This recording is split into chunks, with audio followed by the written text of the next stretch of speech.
fan lay mujjee xam naa sax dinañ si gën a ñëw léegi yooyu noonu yëpp dafa nekk ay constat ñu soulever waat ñu demaat procès moom ak ki nga xam ne moom mooy Adji Sarr ana ay preuve am amul preuve et pourtant Ousmane Sonko daan nañ ko corruption de la jeunesse léegi foofu noonu on n'a pas un problème avec la justice problème bi foofu la jógee il faut le dire, une majeure partie de cette population-là ne fait pas confiance à cette justice. Justice bi su ko doon teg ci yoon. Mais Ousmane Sonko du taxaw ne que man je ne vais pas me laisser ñu may yóbbu à l'abattoir. On a vu le cas des deux cas. Karim Wade ak Khalifa Sall. Seen sort tey jii fan la mujjee. Mais Ousmane Sonko su toogoon bras croisés kon ba tey kenn waxatu ko et que sans que j'étais en train de parler de bouclier bi moom mooy lan c'est que y a cette population population boobu noonu moo jug ne Ousmane Sonko saa yu waree dem wuy ji man damay ànd ak moom parce que aujourd'hui cette population là ñoom gëm nañu ne que suñ ko bàyyee mu dem sax moom kese il peut y avoir problème tu étais en train de parler de troubles à l'ordre yoo xam ne tout le temps suy génn dañ ko koy wax il doit y avoir une concertation léegi nii yaa ngi wax ne que Ousmane Sonko c'est une réalité politique on n'en disconvient pas Ousmane Sonko a un chef de protocole Ousmane Sonko am na ñoo xam ne ñoom ñoo yore communication mais waa jooju noonu su waree dem tribunal suñu préfet avant ñuy jël yenn décisions yi wala ñuy jël yenn arrêtés yi est-ce que waruñu woon am une certaine concertation avec chef protocole moom de suba il doit se rendre au tribunal est-ce que du jéem a wax ñi nga xam ne ñoom ñooy ànd ak moom ñu xaar ko tribunal wala ñi nga xam ne dañ bëgg a ànd ak moom ñu jéem leen tànnal benn itinéraire boo xam ne ñun dinañ nekk seen ginnaaw encadré leen mais waa ji saa yu ñëwee ba Mermoz cité kër góor gi nga dóor leen ay grenades lacrymogènes regarde ce qui s'est passé sur la corniche nga à la présence d'un avocat de renommée internationale Maître Clédor Ciré Ly nga toj vitram avant ngay toj vitram munoo ko woon wax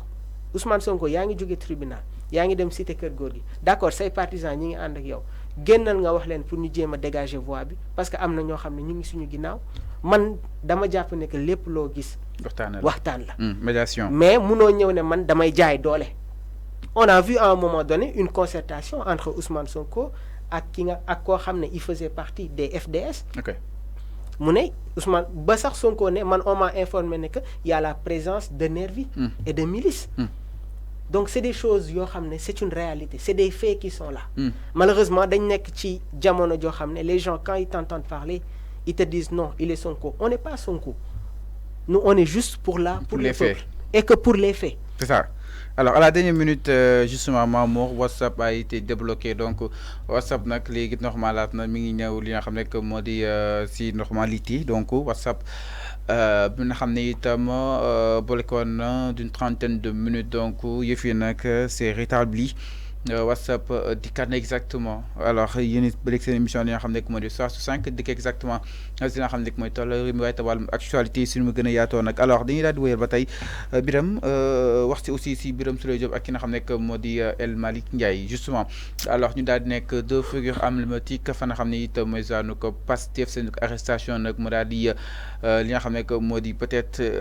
jaaxaloon ñu bëri nag c'est-à-dire benn jaaxle benn inquiétude installé fa nga xam ne it mooy zaanu ko Pastef suñu xool nag ñoom ñoo topp si ginnaaw ki nga xam ne rek moo di Ousmane Sonko nag mbiram moom leeragul tey ñu bëgg a daal di teg loxo ki nga xam ne moo di Bassirou ak ki nga xam ne moo di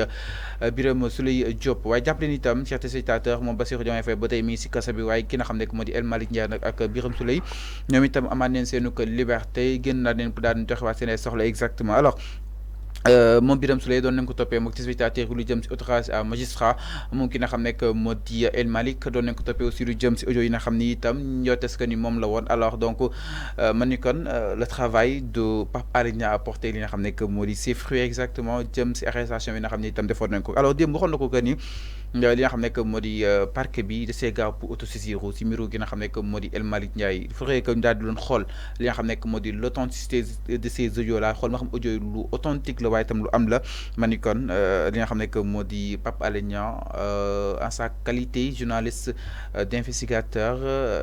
li mu xamle woon que ni du moom mais plutôt benn gars bu doon dund fa nga xam ne itam maison Italie la a porté ses fruits parce que aussi bàyyi nañ ko si bénéfice du doute. effectivement ñu ñëw si kaaw El Malick bi ak Birame Souleye ñi ngi rafetlu leur libération. Je pense que nekk na loo xam ne vraiment mi ngi doon planer actuellement sur l'actualité politique. Les arrestations répétitives envers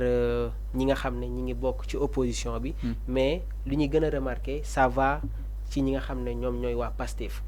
Concernant les audios, on était en train d'en débattre les 48 heures. Mais le plus important, comme yaa ngi koy wax, ils sont rentrés dans une précipitation.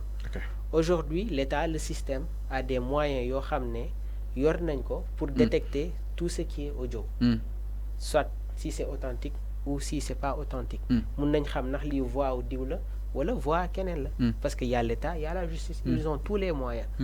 Donc Pape Alé, comme si tu l'as bien dit, am na benn rôle boo xam ne joué na ko. Parce que c'est lui qui a sorti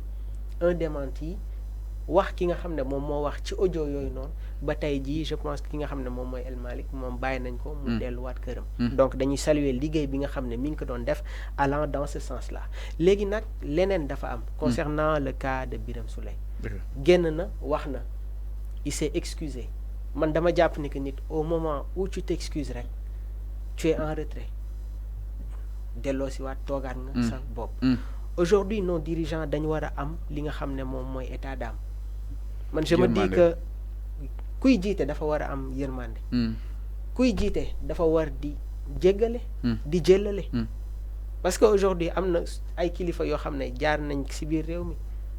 suñu guide religieux yi nga xam ne jaar nañ fi mais teg nañ leen injustice boo mënti xalaat te bi ñu génnee dañu wax ne que baal nañ ñëpp. Allah suñu borom xanaa sax yow soo ko tooñee soo taxawee julli ne ko baal ma xanaa dina la jéggal sax. Donc tey jii ñun doomu adama lan moo tax surtout nag nga nekk njiit mënoo di excuser wu. En dehors de Birame Souleye Diop am na ñoo xam ne génn nañu wax ñu xam ne juum nañu génn excuser wu. Je vais prendre le cas de Nit Doff. Il a dit des choses, il s'est excusé et bërki démb lañ ko refuser une liberté provisoire. moom tamit kaa am gars yi fa di ko fàtte. Non dañu bëri ñoo xam ne jàpp nañ leen actuellement. Moo tax actuellement les gens ont tellement peur de s'exprimer parce que yaakaar nañ ne que lu ñu wax rek bant mun na dal seen ginnaaw alors que ça ne doit pas être le cas. On est dans un état ni pouvoir amee noonu la opposition amee. La liberté d'expression, rôle de la presse, communication yooyu noonu yëpp dafa war a am ci réew mu am élégance politique. Mais par contre fu mu nekk nii dans la politique dañuy génnee li nga xam ne moom mooy élégance parce que tout simplement amu ko. Mais ñi ngi rafetlu encore une fois aujourd'hui la décision qui a été rendue concernant la libération de Birame Souleye Diop et de El Malick. C'est très important. Alors c'est très important, c'est clair. Moom itam pour daal di revenir un peu si li nga xam ni itam doon nañ ko daal di toppee ki nga xam ne que moo di El Malick si audio bi nga xam ni itam moom moo daal di fësoon et que ñu bëri daal di koy partager exactement lu ma ko peut-être ñu doon voté loi bi fa nga xam ni itam mooy seen Assemblée nationale di nga xam ne que moo di L87 lu ñu koy toppee bokk na si diffusion de fausses nouvelles et actes ou manœuvres de nature à compromettre la sécurité publique gravement. Loolu la ko doon toppee ki nga xam ne que moo di El Malick si benn audio bi nga xam ni itam ñottees ko woon ni moom moo ko daal day def activiste boobu di ki nga xam ne que moo di Guy Marius Sagna. Alors ñu daal di wéyal ba tey aussi wax si ki nga xam ne que moo di Birame Souleye Diop moom itam daal di koy bàyyi mu daal di li nga xam ne que moo di ñibbi këram moom itam la ko doon toppee Mamour si fàttal bokk na ci outrage à magistrat kaddu yi nga xam ne itam yëkki woon na ko si benn conférence bu Yewwi Askan Wi daal di jàpp ni moom président Macky Sall nag lii nen si nag li nga xam ne que moo di peut-être apub dal li nga xam ne itam jël na ko teg si suuf 3e mandat que ni mën na jaar fa Ouattara daal di jaaree li nga xam ne que moo di premier ministre am fa nga xam ne itam mooy zanu ko Côte d'Ivoire lu ni mel nag mu daal di juróon li nga xam ne que moo di coow ba tam sax yëngal li nga xam ne que moo di suñu ay rapport yi nga xam ne itam am nañ ko diplomatique diggante ñun ak li nga xam ne que moo di Côte d'Ivoire nag waral daal di koy tegoon loxo exactement aussi cas Birame Souleye mu nekk cas bi nga xam ne itam franchement les députés de Yewwi Askan Wi ils ont porté le combat ba tey ji sax ñu ko doon wax tey si tolku matinal bu tey bi exactement parce que doon daal di seetlu woon ni li nga xam ne moo di waaye Yewwi Askan Wi da nga ko xawoon daal di seetaan par rapport ak wàllu wul mais sànq wax nga ko que ni loo gis da nga koy waxtaane waaye itam ku juum ba reconnaître moo juum war nañ ko mën a daal di jéggal si kàddu yi nga xam ni itam yëkki na ko ma ni kon moom Birame Souleye Diop nag si lendemain gi la daal di ñëw daal di jéggalu si kàddu yi nga xam ni itam yëkki na ko waaye heureusement mujj nañ ko bàyyi mu daal di li nga xam ne moo di libre de ses mouvement. Justement mu tamit kaaw Birame Souleye mu nekk loo xam ne itam franchement ñu koy magnifier. waaw ñu koy magnifier parce que je pense que grandeur mooy nga def erreur après tu acceptes que nga juum nga. taxaw en public excusez wu.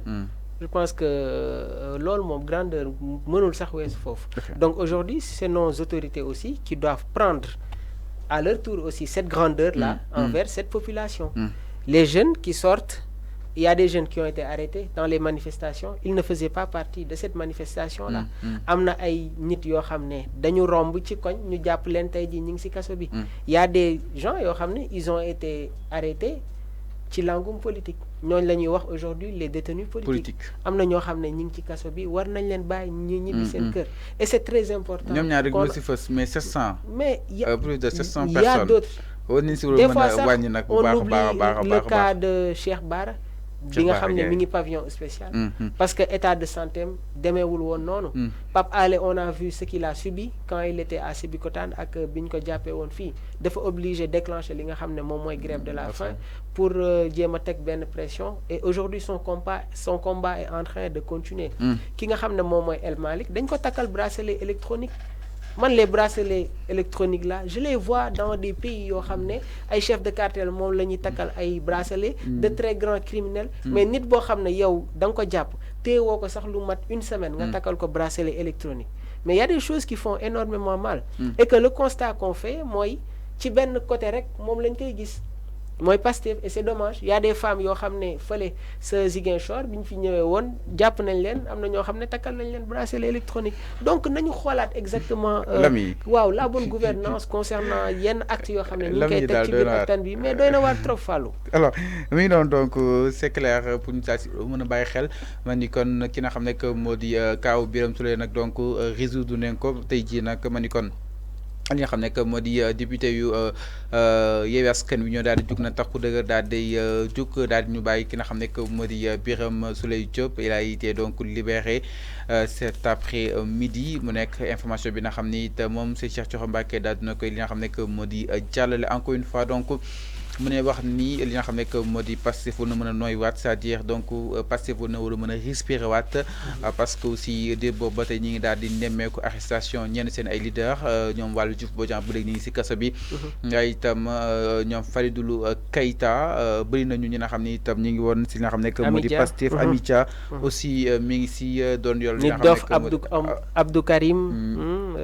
vraiment bëri nañu exactement Cheikh Omar Diagne Cheikh Omar Diagne si ñoom ñëpp ñoo xam ni itam peut-être certes nekkuñu Pastef sax waaye ñi ngi li nga xam ne que moo di incarné le rôle li nga xam ne que moo di activisme ñoom itam caabi féete na li nga xam ne que moo di ginnaaw autant yi nga xam ne itam war neen si mën a daal leen di tudd ndax si teg li nga xam ne que mooy seen ay cadre nag man ni kon mu doon loo xam ni itam ñoom sënga moo neen loolu jamono ji donc mën neen daal di noyyiwaat alors qu'est-ce qui reste à faire alors moo ko peut-être Sonko avertir leen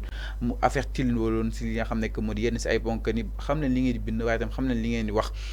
donc qu'est-ce qui reste à faire peut-être parce que ñi mën ñoo ñàkk si parti bi quoi comme bien sûr. Ouais, mais je pense que nag jamono ji il doit y avoir une très grande attention concernant cadre yi nga xam ne ñi ngi koy yëkkati ak vraiment acte yi nga xam ne ñi ngi koy posé non il faut faire attention parce que koo xam ne yow rek lay rëbb moom bul ko may foo xam ne dina la fa fekk je pense que c'est le plus important.